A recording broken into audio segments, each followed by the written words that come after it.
Hiya, hello everyone. You're welcome to my channel. My name is Juliana. Today I'm going to be talking to you about the story of Abigail. You get the story from the book of 1 Samuel chapter 25. I'm going to be summarizing the story. I'm going to be talking to you about it, and we'll see what we learn from it. And I'll be reading some verses in the Bible as well concerning it. Yeah. Okay, so Abigail, as the word of God tells us, that she was a woman filled up of wisdom. She was married to a man called Nabal. Nabal, the meaning of Nabal means fool. So you can imagine someone that has wisdom living with someone that is a fool. Let's see how it goes. And they lived in a city called Maon. Nabal was a wealthy man. And so at one point, David and his men, David had like 400 men with him. They were camping not far from Maon. And the reason why David was camping not far from there is that David at that time was running away from Saul. Saul wanted to kill him. Saul was the king and he wanted to kill David. So they were going from one bush to the other or something of that nature. So at this time they were not far from Maon. And he heard that Nabal was shearing sheep. And he sent his young men to him. He sent like 10 young men to go and meet Nabal to ask him for a favor. Because at one point they had done them a favor before. Because, like I said, he was going from one bush to the other. So there was a point that he didn't tell us when exactly, but they met with Nabal's shepherds in the bush. And they met them there with their sheep, and they didn't harm any of them. They made sure that they were safe, and they took care of them, and they went. They just protected them, I'll say. And so now he's doing a feast, and they was thinking, okay, why not? We've done these people a favor before. Let's ask him if he can give us something on this. We've done him a favor before. And see what Nabal said. If you go to 1 Samuel chapter 25, verse 7, it says, "And now I heard that thou art shearers. Now thy shepherds which were with us, we hurt them not, neither were their hearts missing unto them, all the while they were in the camp. So, and ask thy young men, and they will show thee wherefore let this young man find favor in thy eyes. For we come in good day. Give, I pray thee, whatsoever cometh out of thy hands, or to thy servant, to thy son David." To thy son David. Can you imagine? And in 9 it says, and David's young men came, and they spake to Nabal according to these words, in the name of David, and ceased. So that's what they said. That's what they've come. So they've delivered the message. And if you get to 10, it says, and Nabal answered David's servant and said, "Who is David? Who is the son of Jesse? There be many servants nowadays that break away every man from his master." So in other words, he now said something like, if you go to 10, he said, how can I give them the bread and the water and the flesh that he's planned to give his sharers to David and his men? So he wasn't going to give them. So he sent those ones away. So immediately he did that. One of the servants that he had heard it and went straight to go and meet Abigail, his wife, to tell Abigail what had happened. And when he get to 15, he says, this was when the servant was talking to Abigail, said, but these men were very great unto us, and we were not hurt, neither missed we anything, as long as we were conversant with them when we were in the fields. So in other words, this is how nice these people were very nice to us and all those things. He said it to Abigail, and immediately in verse 18, what did Abigail do? Then Abigail made haste and took 200 loaves, two bottles of wine, and 5 sheep ready dressed, 5 measures of parched corn, and 100 clusters of raisins, 200 cakes of figs, and laid them on ass. So she laid them on the donkey and everything, and said they should start going in front, and she was coming. They were going to meet David where he was camped. And before they got there, the men that David sent to Nabal had gotten there and delivered their message. And see what David here said in 23. It says, 24 said, 22. "And so more also do God unto the enemies of David, if I leave off any that pertains to him by a morning light, any that pisseth against the wall." So David was so angry that he vowed that he was going to kill all of them. So he was going to kill Nabal, not only Nabal and his men. He said any that pisseth against the wall, he's going to kill. So that was his mission. He was so angry. And by that time, so after he said that, Abigail got there. She came down and went to kneel by his feet. She held his feet and he said, and she fell, 24 says, and fell at his feet and said upon him, my Lord, upon me let this iniquity be. Let thy handmaid, I pray thee, speak in thy audience. Hear the words of thy handmaid. So she has come to beg him to say, please, listen to me. Nabal is a fool. He behaves like that. You have a great future ahead of you. She was saying it to David. You are going to be king. Everybody knows that. So don't allow this man make you commit this sin. Like, this will be innocent bloods by the time you go there to go and shed it. And you don't want a case that he doesn't want a case that he'll be on the throne there and he'll be having that bloodshed on his heart, that conscience, that kind of thing.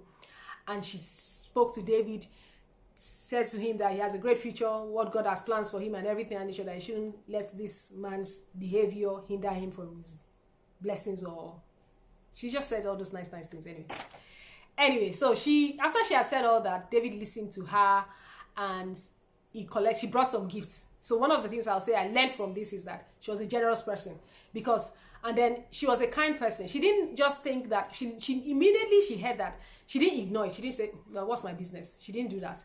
She did something immediately. And to show she was generous, see all the things she took, the 200 loaves, everything she took there, that was a lot that she took. That was someone that is generous, that is willing to give, that is willing to share. So she did that as well. Those are things I learned from her. She was such a kind person. She was someone that she was a good wife, actually. Do you understand? She didn't go saying it around and say, oh, see what her husband did, or something. She didn't do that. She just took actions, straight steps, just took steps immediately. And after she had spoken to David, she left. One thing I realized is that when they said she was a woman of wisdom, I looked at it and I looked at David's situation. She knew that David at that time was in the bushes. Probably they were hungry, they needed food and everything, and that's why she took all that. And then at that time as well, David at that time was not in a happy mood, because Samuel in verse 1 has just died. And Samuel, I would say, was like a mentor to him. He was a guardian, because it was Samuel that anointed him. So he wasn't in a happy mood around that time, because if you look at the story before then, David had just seen, not too long in that, before we get there, David had seen Saul and he had the opportunity to kill Saul, but he remembered that, no, this is God anointed, I'm not going to do that.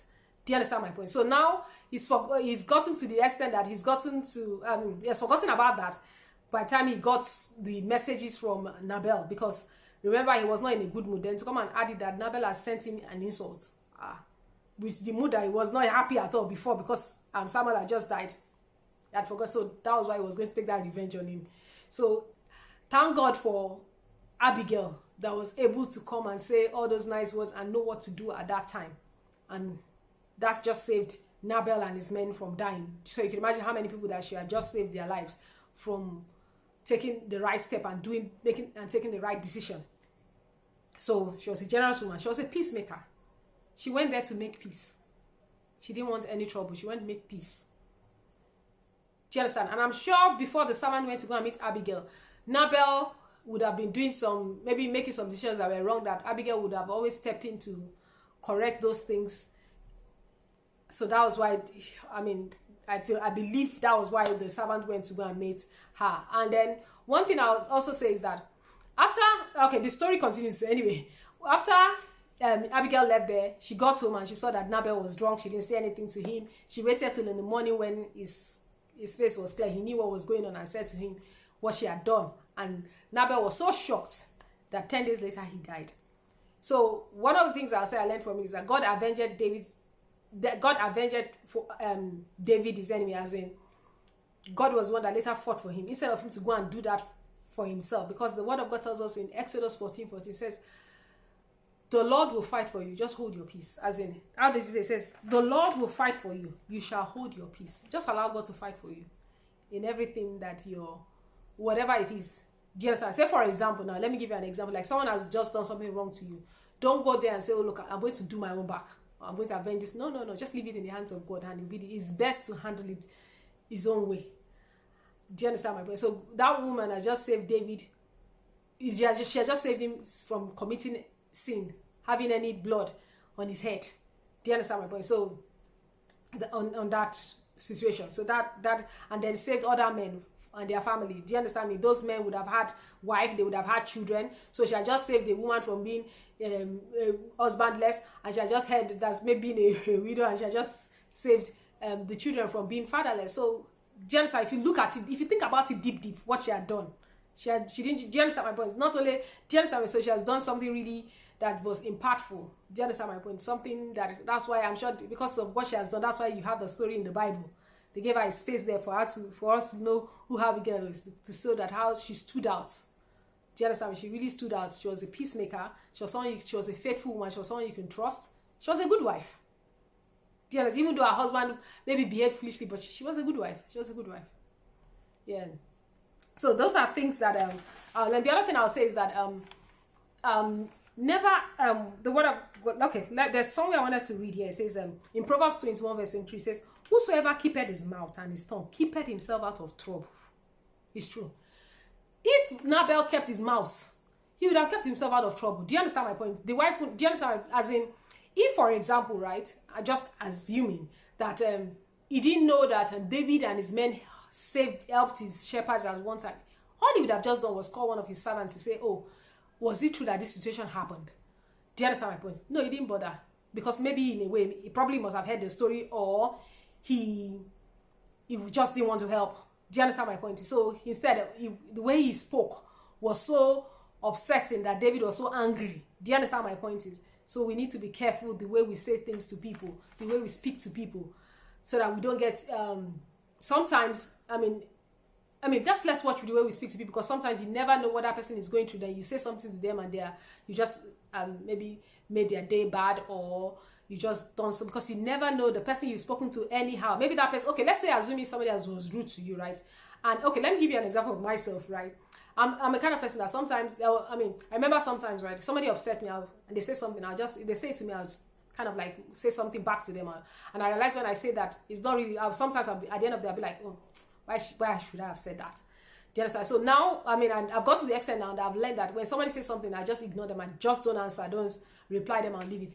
Most of the times, I have personally learned that person would eventually come and say, oh, I'm sorry I said this to you at one point or something. I just ignore them and leave them and let them go. They're better off sometimes like that. Anyway, I hope we've learned a lot from the story of Abigail. If there's maybe something I've not said that you think Abigail did that I should have mentioned, you can leave your comments down below from this story. And you can also read it and learn something from it, from the book of 1 Samuel chapter 25, and learn a lot from what I've just read here, the kind of woman Abigail was. Like I said, she was a very kind woman. She was a faithful woman. She was someone that you can trust, and she was a peacemaker. She was a peacemaker. Thank you so much for watching this channel. Please like, share, and subscribe to this channel, and do have a nice day.